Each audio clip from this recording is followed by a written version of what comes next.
Doctor مصدق ملک 62-1F یہ تلوار ہے جو بہت سارے لوگوں کے سر کے اوپر ماضی میں بھی لٹکی، ابھی بھی آج فیصل وارڈا اس کا شکار ہوئے، بلکہ میرے خیال میں 3 خواتین MNAs ہیں، ان کا کیس بھی مجھے معلوم نہیں ان کا سٹیٹس کیا ہے، وہ بھی آگے پیچھے کہیں گھوم رہا ہوگا۔ یہ معاملہ سنجیدہ ہے۔ جی میرے خیال میں ایک تو یہ تمام شکیں جو ہیں یہ بہت پرانی انٹروڈیوس ہوئی ہیں اور بڑی سسپیشیس شکیں ہیں۔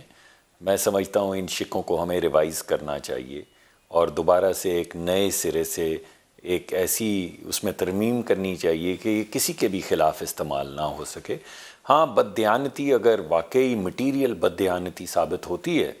تو اس کا قانونی طریقہ کار ضرور ہونا چاہیے، مگر سیاسی وکٹمائزیشن کے لیے اس کا استعمال جو ہے اس کو کسی حد تک کنٹین کرنے کی بہت زیادہ ضرورت ہے۔ تو میں دوبارہ سے کہوں گا کہ اس پہ غور کرنا ضروری ہے۔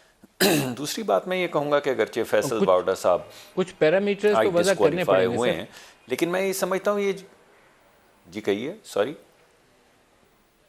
کچھ آپ پیرامیٹرز نے تو کچھ وضع کہا کرنے ملک پڑیں گے نا، صاحب؟ آپ نہ اس کو مکمل طور پہ ختم کر سکتے ہیں جی اور جی نہ اس کو ایسی تلوار بنا سکتے ہیں کہ پلک جھپکتے میں کسی کا بھی سر قلم ہو جائے، کوئی توازن ہونا چاہیے، رہنا چاہیے اس کو۔ جی بالکل بالکل 100% یہی میں کہنے کی کوشش کر رہا ہوں۔ دوسری جو اہم بات ہے وہ یہ کہ ہمیں اس پہ بھی غور کرنا ہوگا کہ ہر جو جرم کے بعد اس کی سزا ملتی ہے اس کے بعد اس کی ریہیبلیٹیشن کا ایک پروسیس ہوتا ہے، تو یہ ہم نے دوسرا جو سلسلہ ہے کہ تاحیات کسی کو نااہل کر دینا، کیا اس کا جواز بنتا ہے، اس پہ بھی غور کرنا چاہیے، اس پہ بھی بیٹھ کے اسی طرح بات کرنی چاہیے جس طرح آپ نے ابھی پہلے نقطے کے اوپر آپ نے جو بات کی ہے، اسی لینس سے اس کے اوپر بھی سوچنا چاہیے